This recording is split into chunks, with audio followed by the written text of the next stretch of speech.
Hello guys, welcome to my YouTube channel and I am Karnik Saxena and today we are going to study chapter the last lesson of English which is written by Alphonse Daunt. So without wasting any time, let's get started. Okay, so the summary of the chapter lesson हम छोटे से summary में समझा देता हूँ and इसको हम start करते हैं। इस चैप्टर को अल्फोंसे डॉटेट ने लिखा था और ये चैप्टर जो है it narrates about this year 1870 when the Prussian forces under Bismarck attack the captured France. ये उस टाइम की बात हो रही है जब जिस टाइम पे 1870 में जो प्रूशियन फोर्सेस थी, जो जर्मन फोर्सेस थी, उन्होंने फ्रांस को अटैक करा था और वो फ्रांस को कैप्चर्ड कर लिया था, वहाँ के दो डिस्ट्रिक्ट्स को जिनका नाम है एल्सैक एंड लॉरेंस। और इसके बाद वो जो फ्रेंच डिस्ट्रिक्ट्स थे वो एल्सैक और लॉरेन के अंडर में चले गए।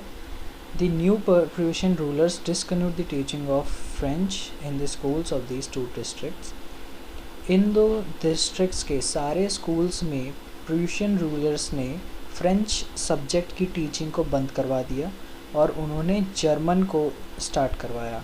जितने भी फ्रेंच टीचर्स थे उनसे कहा गया कि आप स्कूल को लीव कर सकते हैं, लीव कर दीजिए, और अब क्योंकि हम इस स्कूल में या इन दोनों डिस्ट्रिक्ट्स में किसी भी तरह की फ्रेंच सब्जेक्ट नहीं पढ़ाएंगे किसी भी स्कूल में। नाउ एम हैमल जो हैं वो हमारे इस चैप्टर के सेकंड मेन कैरेक्टर हैं।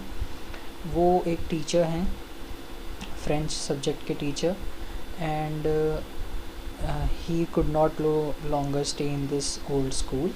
अब वो अपने स्कूल में और ज़्यादा नहीं रुक सकते थे क्योंकि जो बंद हो गया था, जो भी था, मतलब मैंने जैसा कि आपको बताया, जो बंद हो गए थे फ्रेंच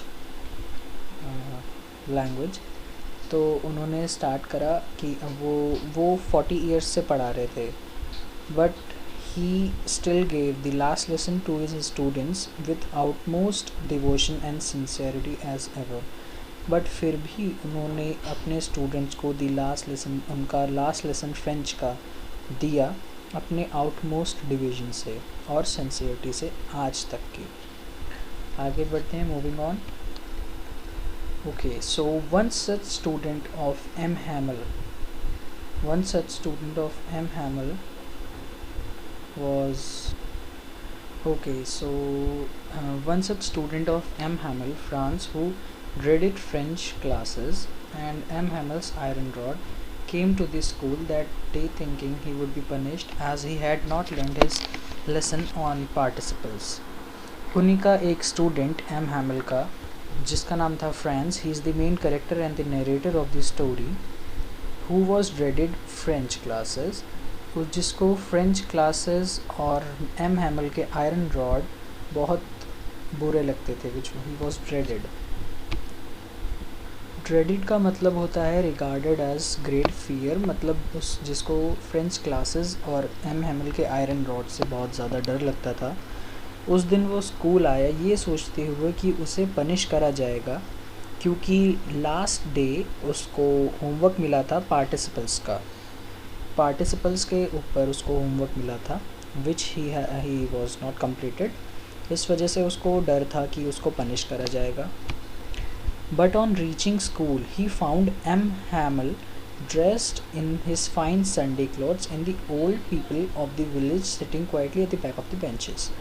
लेकिन जिस दिन जब वो स्कूल पहुंचा तो उसने ये पाया कि जो एम हैमल थे वो अपने फाइन संडे ड्रेस, इसको हम डिटेल में पढ़ेंगे अभी जब मैं रिवीजन नोट्स दिखाऊंगा, उसमें ही found his teacher who was M Hamel in his fine Sunday dresses.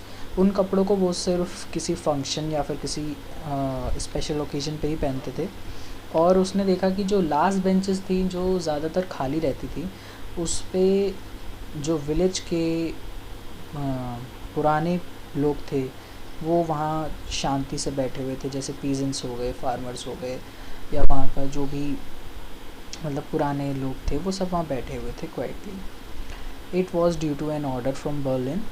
This was the first day when he realized for the first time and how important French was for him, but it was his last lesson in French. ये वो दिन था जब उसको पहला दिन था जब उसको लगा कि जब उसको रियलाइज़ हुआ कि फ़्रेंच कितनी इम्पॉर्टेंट है उसके लिए, और ये वो दिन था जब उसका फ़्रेंच का लास्ट लेसन था. आगे the story depicts the pathos of the whole situation about how people feel when they don't learn their own language. It tells us about the significance of learning language and the very existence of a reason how important it is to safeguard. ये story इसी पे depict करती है, इसी के pathos पे depict करती है कि ये होल सिचुएशन जिसमें जो कोई अगर है और उसको अपनी ही लैंग्वेज, अपनी मातृभाषा सीखने को ना मिले, he didn't get to learn his own language, तो वो कितना ज़्यादा प्रॉब्लमेटिक होता है या कितना बुरा लगता है किसी एक आदमी की लाइफ में. क्योंकि अगर लैंग्वेज से हम लोग जुड़े होते हैं, जैसे हम लोग में बोला जाता है हिंदी हैं हम, तो हाँ हिंदी लैंग्वेज है, बट वो कोई ऐसा रेस नहीं है, लेकिन हम उसे रेस से कहीं ना कहीं उसे हम लोग जोड़ते हैं, उसे दिखाते हैं कि यस कि ये हमारी इम्पॉर्टेंट होती है हमारी लाइफ में बहुत ज़्यादा, और हमें इसका सेफगार्ड करना चाहिए. बट वो तो बेचारा कुछ कर नहीं सकता था, छोटा बच्चा था जो अपनी फ्रेंच क्लास में, तब भी उसको इतना सब कुछ समझ आया. अब हम मेन नोट्स पे देखते हैं जो मैंने बनाए हैं. सो अब हम इसका एक रिवीजन कर लेते हैं, फास्ट एंड क्विक रिवीजन. इसके जो कैरेक्टर्स हैं they are two, and one is Franz who is the narrator, and second is M Hamel who served for 40 years. उसने 40 ईयर्स पढ़ाया था. ये हम जो बात कर रहे हैं this is 2 district, Alsace and Lorraine, और जहाँ पे ये एम हैमल और फ्रांस है दैट इज़ एल्सैक. अब हम एम हैमल के बारे में बात करते हैं. He is usually a strict teacher. वो यूजुअली एक स्ट्रिक्ट टीचर होते हैं, but on that particular day he was very patient and kind to his students. उस दिन नोटिस पास हुआ था from Berlin to teach only German. उस दिन ये नोटिस पास हुआ था कि हम सिर्फ़ और सिर्फ जर्मन पढ़ाएंगे. Third important point, these are the important points. मैं अभी आपको इम्पॉर्टेंट पॉइंट्स बताता हूँ एग्जामिनेशन पॉइंट ऑफ व्यू से. He was dressed up in his ceremonial attire for the last lesson. इस लाइन को लिख दोगे ना तो मतलब पेपर वाले के उस पर इम्प्रेशन पड़ जाएगा चेकर पे. तो he was dressed up in his ceremonial attire for the last lesson. वो लास्ट लेसन देने के लिए एक बहुत ही सेरेमोनियल अटायर इज़ क्लोथिंग. इसका मतलब मैं बताऊंगा बाद में. He was dressed up in मतलब वो बहुत ही ज़्यादा, जैसे मैंने आपको बताया कि पहना हुआ था अपने डिफरेंट कपड़े, सेरेमोनियल अटायर जो कि हम किसी सेरेमनी या ओकेजन पे पहनते हैं. He was wearing those. And इसके बाद फोर्थ हम आ जाते हैं. On that very particular day he was very patient and kind to student. वैसे he was a very strict teacher, but उस दिन वो बहुत ही ज़्यादा इमोशनल था और बहुत ज़्यादा पेशेंट था. उसने किसी को भी डांटा नहीं, उसने किसी को भी मतलब मारा नहीं, which he used to do, जिस तरीके से वो करता था. बट उसने उस दिन किसी को ना डांटा ना कुछ करा. he was very patient और kind. जो नेक्स्ट पॉइंट है हमारा, he make notebooks for the childrens. उसने उस दिन सारे बच्चों के लिए नोटबुक्स बनवाई थी, जो एक हर बच्चे को वो उसने दे दी थी. उसके अंदर फ्रेंच के उसके कोई लेसन्स लिखे थे, उसने समझा के लिखे थे, जो कि वो नहीं पढ़ा पाया था क्लास में या स्कूल में क्योंकि फ्रेंच बंद हो गई थी. एंड नेक्स्ट पॉइंट आता है guest emotional at the and. जब लास्ट में होता है, जब उसका वो लेसन कंप्लीट कर लेता है और चर्च की बेल बजती है, तो ही गेट्स वेरी इमोशनल. उसको बहुत, क्योंकि वो 40 ईयर्स से उसी पर्टिकुलर स्कूल में फ़्रेंच पढ़ा रहे थे और इसके बाद अब फ्रेंच पढ़ाना ही बंद हो जाएगा कोई भी, तो ऑब्वियसली उसको मतलब उनको बहुत बुरा लगा था. 7th and last, he writes vive la France and dismiss the class. Vive la France मतलब होता है लॉन्ग लिव फ्रांस. उन्होंने कुछ कहा नहीं, कुछ किसी को बोला नहीं इस बारे में, बस ब्लैक बोर्ड पे लिख दिया कि लॉन्ग लिव फ्रांस. अब हम आ जाते हैं फ्रांस के ऊपर. जो फ्रांस था on that particular day, how was he. So he was very late for his school, and he was very late for the school. And second next point आता है decided to spend the day outside. और वो decide करता है कि वो उस दिन बाहर ही आउट स्पेंड करेगा. ये एग्जामिनेशन पॉइंट ऑफ व्यू से इम्पॉर्टेंट है. और इसके दो जो रीजंस हैं they are also important, which are fear of getting scolded. The first reason जो था कि उसको डर था कि उसको डांट पड़ेगी उसके टीचर से और आयरन स्केल से मार पड़ेगी, इस बात का उसे फियर था. और सेकंड था कि he was tempted by the nature. जब वो अपने स्कूल के पाथ पे मतलब अपने स्कूल के रास्ते में जा रहा था तो उसे रास्ते में बहुत सारे मतलब नेचर से रिलेटेड चीज़ें मिली, विच वाज बटरफ्लाइज एंड पौधे, फूल पौधे, ये सब उसे मिले. And he was very tempted to it, मतलब वो उसे बहुत अच्छा लग रहा था. But at the end because of मतलब गर्मी थी बहुत ज़्यादा, वो बेचारा छोटा था, वो और क्या सोच सकता है, क्योंकि बहुत ज़्यादा गर्मी थी इस वजह से उसने सोचा कि अब हम मुझसे नहीं हो पाएगा भैया, और वो स्कूल चला जाता है. और थर्ड पॉइंट जो नेक्स्ट पॉइंट आता है, on that particular day he did not learn his lessons on participles. उस पर्टिकुलर डे पे उसने अपने पार्टिसिपल्स के जो लेसन्स थे वो भी याद नहीं करे थे. और नेक्स्ट पॉइंट आता है varied about the crowd near the bulletin board. वहाँ एलसैक में एक बुलेटिन बोर्ड था जिसके ऊपर मतलब न्यूज़ वगैरह, क्योंकि उस टाइम पे ऐसा तो था नहीं, तो वॉर चल रही थी और न्यूज़पेपर ढंग से नहीं पहुँच पा रहे हैं. तो बुलेटिन बोर्ड जो था वहाँ पे सबसे फास्ट और सबसे एक्यूरेट न्यूज़ पहुँचती थी विदाउट एनी बायस मतलब कि किसी और के व्यूज़ नहीं, वो जो न्यूज़ पॉइंट टू पॉइंट थी वो वहाँ पहुँच जाती थी. और वहाँ पे लास्ट 2 ईयर्स से फ्रांस यानी कि उस एल्ज़ैक रीजन के बारे में बुरी खबरें आ रही थी कि हम ये वॉर हार गए, या हमारे इतने सैनिक मारे गए या इतने सोल्जर्स लॉस हुए. जो हमारा नेक्स्ट पॉइंट है कि surprise by the change scenario of the classroom. He was very surprised after seeing the change scenario. जो सिनेरियो चेंज होता है उससे वो काफ़ी सरप्राइज रहता है. अब हम इसको थोड़ा डिटेल में पढ़ते हैं कि पहले क्या सिनेरियो था और बाद में क्या सिनेरियो होता है. जो नेक्स्ट पॉइंट हमारा आता है कि क्लासरूम हमारा कैसा था पहले, यूजुअली कैसा था और उस दिन चेंज कैसा था. फर्स्ट पॉइंट ग्रेट बसल, बहुत ही ज़्यादा मतलब भीड़. अब छोटे बच्चों की जैसे क्लासेस होती हैं कि इधर से उधर सब भाग रहे होते हैं, कोई अपनी बेंच पे नहीं होता और कोई मतलब शोर कर रहे होते हैं, बातें कर रहे होते हैं, कोई दीवार पे ड्राइंग कर रहा है, कोई कुछ कर रहा है, कुछ बच्चे शांति से बैठे हुए. लेकिन मतलब ग्रेट बसल रहता था, बहुत ही ज़्यादा भीड़ भाड़, मतलब ऐसे सब दौड़ते कूदते रहते थे.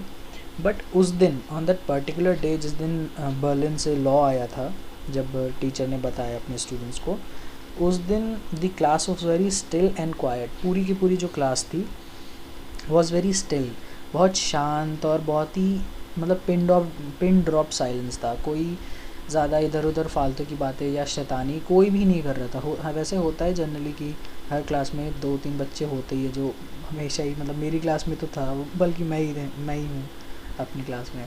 तो वो लेकिन वहाँ पे उस टाइम वो सारे छोटे छोटे बच्चे ये बात को समझ गए थे और बहुत ही शांत और स्टिल बैठे हुए थे. सेकंड पॉइंट जो आता है, यूजुअली क्या होता था कि डेस्क की नॉइज़ेस होती थी, मतलब डेस्क ओपन और बंद करने वाली होती है जिसके अंदर बुक्स वगैरह रखते हैं छोटे बच्चों के लिए. उन सबको बार बार खोलने की बंद करने की नॉइज़ आती रहती थी और कोई कहीं जा रहा है, कोई कहीं जा रहा है, सब इधर उधर घूमते रहते थे. बट उस दिन everyone was on their place. हर कोई अपनी अपनी जगह पे बैठा हुआ था एंड नो वाज बसलिंग, कोई इधर उधर घूम नहीं रहा था, कुछ नहीं. थर्ड आता है कि लेसन रिपीटेड इन यूनिरॉन का मतलब होता है कि हर एक एक करके या एक साथ वो लोग अपने लेसन्स को पढ़ते थे. वैसे यूजुअली क्या होता था कि जो एम होते थे वो बच्चों से कहते थे कि अब आप रीडिंग करिए, और एक एक करके या एक साथ बच्चों से रीडिंग करवाते थे और ऐसे चैप्टर पढ़ाते थे. But on that particular day उन्होंने ऐसा नहीं करा. And M pacing up and down with ruler under his arm. उस पर्टिकुलर डे वो अपने रूलर को अप एंड डाउन करके इस बच्चों को समझा रहे थे और बच्चों को बता रहे थे कि कैसे क्या कौन सा क्या सब कुछ समझा रहे थे। उसके बाद हमारा नेक्स्ट पॉइंट आता है teacher striking his ruler hard. Usually class में क्या होता था कि जो टीचर था वो हर बच्चे को जो मतलब नहीं सुनाता था या जो शैतानी करता था उसे मारते डांटते थे, जो कि नॉर्मल है, ऐसी कोई बड़ी बात नहीं है। वैसा होता था, लेकिन उस particular day Franz scare to enter Franz was very scare to enter the classroom which was change. Usually क्या होता था कि वो चला जाता था, और बट उस दिन उसने क्योंकि अपना पार्टिसिपल्स का लेसन नहीं याद करा था, that's why he was very scared to enter the class. और जो लास्ट पॉइंट हमारा आता है इस चैप्टर के अंदर, जो which is important examination point of view से, with that is language. Language में जो एल होते हैं वो फ्रेंच लैंग्वेज को the most beautiful language, the most clear language and the most logical language मानते हैं। एंड में वो यही कहते हैं कि बच्चों फ्रेंच अब लैंग्वेज आपके हाथों में, आपको इस लेगेसी को आगे बढ़ाना है, इस लैंग्वेज को आगे अपने बच्चों को बताना है या सिखाना है। और वो बताते हैं कि French is the most beautiful language in the whole world. पूरे वर्ल्ड में जो फ्रेंच है दैट इज़ द मोस्ट मतलब सुंदर लैंग्वेज, सुनने में जैसे वाई वाले फ्रांसी, how beautiful is it. Next वो बताते हैं कि the most clear language, it is the most clear language, सबसे ज़्यादा क्लियर होती है वो लैंग्वेज पूरे वर्ल्ड में। एंड थर्ड वो बताते हैं कि it was the most logical language, मतलब वो पॉइंट टू पॉइंट और लॉजिकल लैंग्वेज होती है, उसमें कोई फालतू की चीज़ें नहीं होती, ऐसा उनके हिसाब से है। ठीक है, मैं तो हिंदी पसंद करता हूँ, मुझे तो हिंदी पसंद है। So okay, this was all for today. और इस चैप्टर में इतना ही है, और ये मेरा फर्स्ट वीडियो है कुछ समझाते हुए, एंड मुझे पढ़ाना अच्छा लगता है, इसलिए मैंने सोचा ट्राई करके देखे, क्या पता बच्चों को समझ आए या मेरे बैचमेट्स को। मैं खुद 12th में हूँ। ठीक है, और okay, so signing out, bye bye, see you.